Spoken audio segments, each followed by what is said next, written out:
ಈ ವಾರದಲ್ಲಿ ನನಗೆ ಗೊತ್ತಿಲ್ಲ ರೀ, ಏನೋ ಒಂದು ಪ್ರಾಬ್ಲಮ್ ಕಾಣಿಸ್ತಾ ಇದೆ ಅಂತ. ಯಾಕೆಂದ್ರೆ ಈ ವಾರದಲ್ಲಿ ಕಳೆದಿರುವಂತ 3-4 ವರ್ಷದಿಂದ ಯಾಕೋ ನಮ್ದು ಮೂಡ್ ಸರಿ ಇಲ್ಲ ಅಂತ ನಮ್ಗೆ ಗೊತ್ತಾದ್ಮೇಲೆ ನಮ್ಗೆ ಅನ್ಸುತ್ತೆ ನಮ್ಮ ಅಕ್ಕಪಕ್ಕದಲ್ಲಿ ಇರೋರು ನಮ್ಗಿಂತ ಜಾಸ್ತಿ ಸಂತೋಷವಾಗಿದ್ದಾರ, ಅವರ ಮೇಲೆ ನಮ್ಗೆ ಕುತೂಹಲ ಬರೋದು ಸಹಜ. ಇವಾಗ ನನ್ಗೆ ಮೂಡ್ ಸರಿ ಇಲ್ಲ ಅಂತ ಹೇಳಿದ್ರೆ ದೂರದವರೆಗೂ ನಾನು ಯಾರಿಗೆ ಹೋಗಿ ಚೆಕ್ ಮಾಡಿದ್ರು ಅವ್ರದ್ದು ಕೂಡ ಮನಸ್ಥಿತಿ ಸರಿಗಿರೋದಿಲ್ಲ.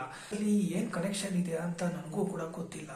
ಇದು ಒಂದು ಜಸ್ಟ್ ಇನ್ಸಿಡೆಂಟ್ ಅಷ್ಟೇ ಅಂತ ನೋಡ್ಬೋದು. 1 ಸಾರಿ 2 ಸಾರಿ ಆದ್ರೂ ಪರವಾಗಿಲ್ಲ, ಆದ್ರೆ ಪ್ರತಿ ಸಾರಿನೂ ನನ್ನ ತರ ಯಾರ್ಯಾರು ಯೋಚನೆ ಮಾಡ್ತಾರೋ ಅವರ ಹತ್ರ ಹೋಗಿ ನಾನು ಚೆಕ್ ಮಾಡಿದಾಗೆಲ್ಲ ನಾನು ನೋಡಿದೀನಿ. ನಾನು ಪ್ರಾಬ್ಲಮ್ ಅಲ್ಲಿ ಇರುವಾಗ ನನ್ಗಿಂತ 10 ಪಟ್ಟು ಜಾಸ್ತಿ ಅವರು ಟೆನ್ಷನ್ ಅಲ್ಲಿ ಇರ್ತಾರೆ. ಅದಕ್ಕೂ ಏನ್ ಕನೆಕ್ಷನ್ ಇದೆ ಅಂತ ಗೊತ್ತಿಲ್ಲ. ತುಂಬಾ ಸಾರಿ ಹೋಗಿ ಎಷ್ಟೋ ಜನರಿಗೆ ನೇರವಾಗಿ ಹೋಗಿ ಕೇಳಿದೀನಿ, ಮಾತಾಡ್ಸಿದೀನಿ. ನಾನು ಅವ್ರಿಗೆ ನೇರವಾಗಿ ಯಾವಾಗ್ಲೂ ಕೇಳಿಲ್ಲ ಇವತ್ತು ಮೂಡ್ ಹೇಗಿದೆ, ನಿಮ್ಮ ಹೇಗಿದೆ ಅಂತ ಯಾರಿಗೂ ಕೇಳಿಲ್ಲ.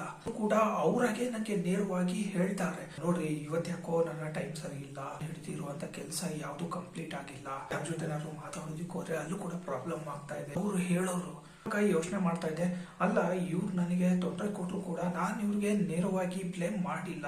ತೊಂದರೆ ಕೊಡ್ತಾ ಇದ್ದೀರಾ, ನಿಮಗಿಂತ ನನಗೆ ಪ್ರಾಬ್ಲಮ್ ಆಗ್ತಾ ಇದೆ ಅಂತ ನಾನು ಅವ್ರಿಗೆ ಯಾವಾಗ್ಲೂ ಹೇಳಿಲ್ಲ. ಇದರಿಂದ ನನಗೆ ತೊಂದರೆ ಆದಾಗ್ಲೂ ಕೂಡ ನಾನು ಅವ್ರಿಗೆ ನೇರವಾಗಿ ಹೇಳಿಲ್ಲ, ನಿಮ್ಮಿಂದ ನನಗೆ ತೊಂದರೆ ಆಗಿದೆ, ನೀವು ನನಗೆ ಮೋಸ ಮಾಡಿದೀರಾ, ನನಗೆ ಕಾರಣ ಇಲ್ಲದೆ ಮೇಲೆ ಎಗರಾಡಿದೀರಾ, ನನ್ನ ಮೇಲೆ ಕೋಪ ಮಾಡ್ಕೊಂಡಿದೀರಾ ಅಂತ ಯಾವಾಗ್ಲೂ ಯಾರಿಗೂ ಹೇಳಿಲ್ಲ. ಅವ್ರಿಗೆ ಹೇಳ್ತಾ ಇದ್ರು ಕೂಡ ನನಗೆ ತೊಂದರೆ ಕೊಟ್ಟಿದ್ದಾರೆ, ಇವ್ರಿಗೆ ತಕ್ಕನಾದ ಉತ್ತರ ಕೊಡ್ಬೇಕು.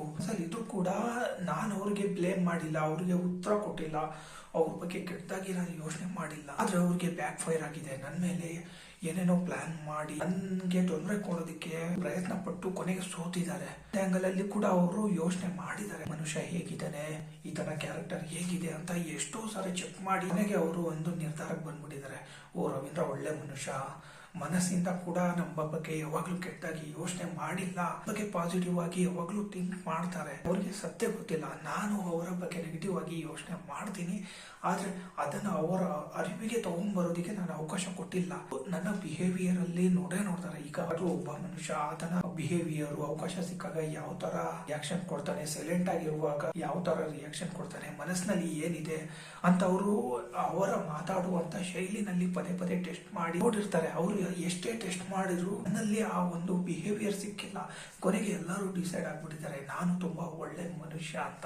ಆಗೋದಿಕ್ಕೆ ಏನ್ ಕಾರಣ ಅಂದ್ರೆ ನಾನು ಕೆಲಸ ಮಾಡ್ತಾ ಇದ್ದಂತ ಜಾಗ, ಆ ಒಂದು ಜಾಗದಲ್ಲಿ ಏನಪ್ಪಾ ಇತ್ತು ಅಂದ್ರೆ ನಾನು ಎಲ್ಲರೂ ಜೊತೆನಲ್ಲಿ ತಗೊಂಡೋಗಿ ಕೆಲಸ ಮಾಡ್ಬೇಕಾಗಿತ್ತು. ನಾನು ಯಾರಿಗೂ ಅಷ್ಟೊಂದು ಸುಲಭವಾಗಿ ಬಿಡ್ತಾ ಇರಲಿಲ್ಲ.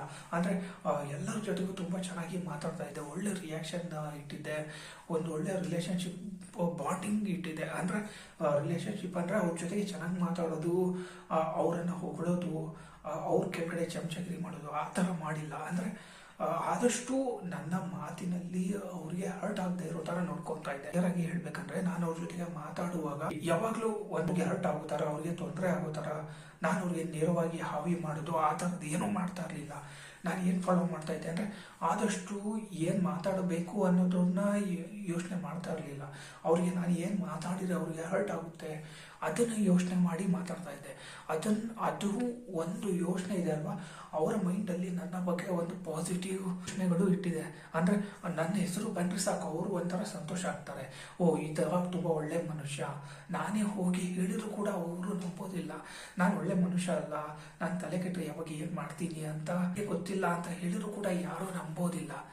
ಇದು ಏನಾಗ್ಬಿಡುತ್ತೆ, ನಮ್ಮ ಲೈಫ್ ನಲ್ಲಿ ಬಂದಿರುವಂತ ಸಿಚುವೇಶನ್ಗಳನ್ನ, ನಮ್ಮ ಕ್ಯಾರೆಕ್ಟರ್ಗಳನ್ನ ಈ ತರ ಸೆಟ್ ಮಾಡ್ಬಿಡುತ್ತೆ.